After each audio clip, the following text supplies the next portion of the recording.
हम सबने इसलिए वॉकआउट किया कि जो प्राइम मिनिस्टर अपना राष्ट्रपति अभिभाषण पर जो भाषण दे रहे थे, उन्होंने कुछ गलत बातें सदन को बताई,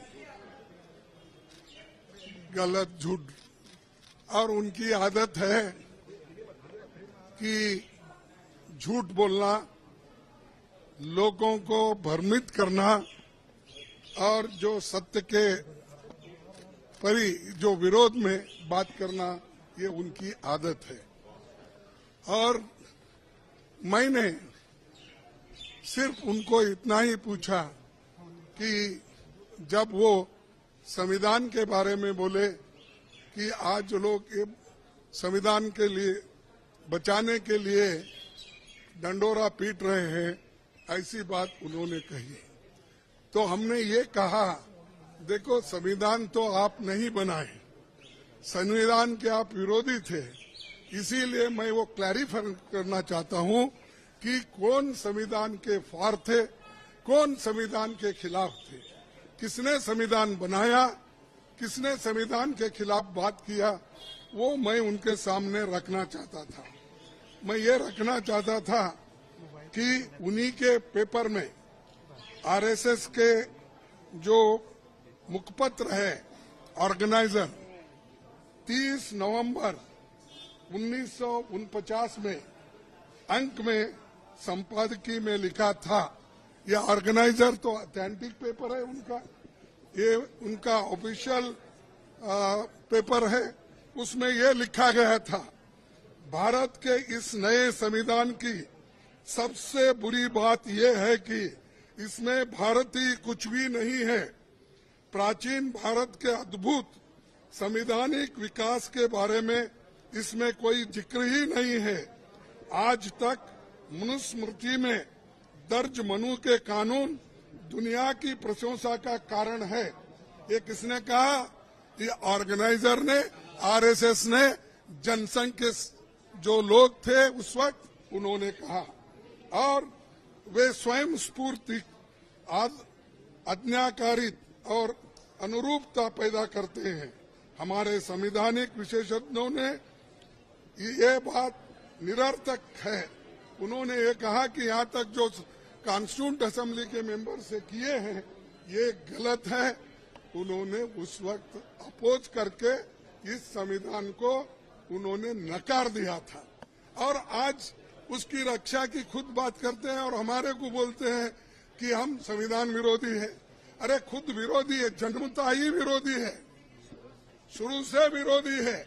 इसको जब इसका जन्म शुरू हुआ उस दिन से इन्होंने बहुत से पुतले जलाए, अंबेडकर के, नेहरू जी के पुतले जलाकर रामलीला मैदान में उन्होंने ये सब काम किया। आज ये बोल रहे हैं कि हम संविधान के विरोधी हैं। संविधान बचाओ हम इसलिए बोल रहे हैं क्योंकि इसमें आरएसएस की मंशा क्या है, जनसंघ की मंशा क्या थी और बीजेपी की आज जो मंशा क्या है ये। और बार बार ये भी कहते हैं कि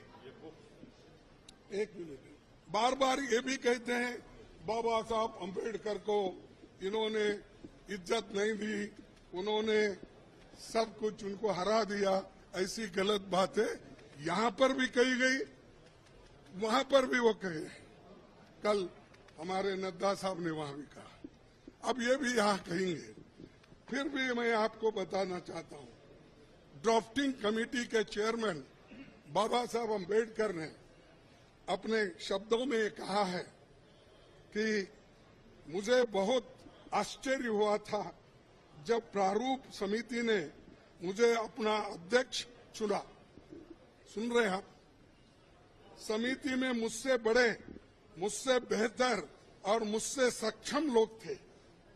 ये कांग्रेस पार्टी के अनुशासन का ही कमाल है कि प्रारूप समिति संविधान सभा में संविधान को हर धारा, और हर संशोधन के बारे में निश्चित जानकारी के साथ प्रस्तुत कर सके। कौन करे? कांग्रेस वाले करे। और इसको बाबा साहब अम्बेडकर ने कहा और ये कहते हैं इन्होंने विरोध किया, उन्होंने ये किया, उनका अपमान किया। आगे मैं बताऊंगा। इसलिए संविधान सभा के समक्ष संविधान के प्रारूप के अबाध रूप से प्रस्तुत किए जाने के समस्त श्रेय पर कांग्रेस पार्टी का हक बनता है। ये बात मैं कहने वाला था और मेरी बात सुन रहे नहीं। मैं मिनटों से हाथ उठा रहा हूं। हमारे सभी पार्टी, इंडिया गठबंधन पार्टी पूरी उठ के डिमांड कर रही थी, मांग रही थी। हम ध्यान खींच रहे थे चेयरमैन साहब, ना हमको वो मौका नहीं मिला। मैं फिर प्रधानमंत्री से खुद रिक्वेस्ट किया, 1 बार 2 बार 3 बार, लेकिन उन्होंने भी उसको नकार दिया। मैं जो झूठ बातें उन्होंने बोली है ये पूरे मेरे पास है।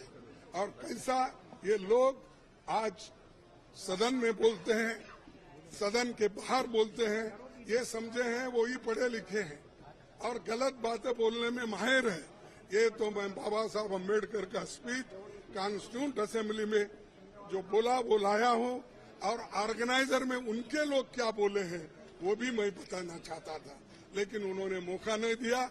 और इसलिए मैं कंडम करता हूं, हम सभी लोग कंडम करते हैं और कंडम करके हम वॉकआउट किए, क्योंकि ये हमारे बात को जब कोई महत्व ही नहीं है तो वहां बैठकर क्या सुने हम।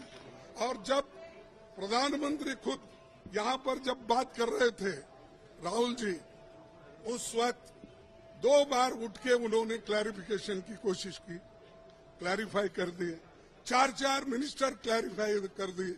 मैं जब बात कर रहा था तो मेरे सदन में मेरे को रोकने टोकने का इतना कोशिश की, इतने लोग बार बार उठे मिनिस्टर्स। तो आज मेरे को 1 मिनट नहीं मिल सकता था इस बात बोलने के लिए। इसीलिए हम वो सभी लोग कंडम करके वॉकआउट किए हैं। बस यही चीज नहीं, ये सब बताने वाला था।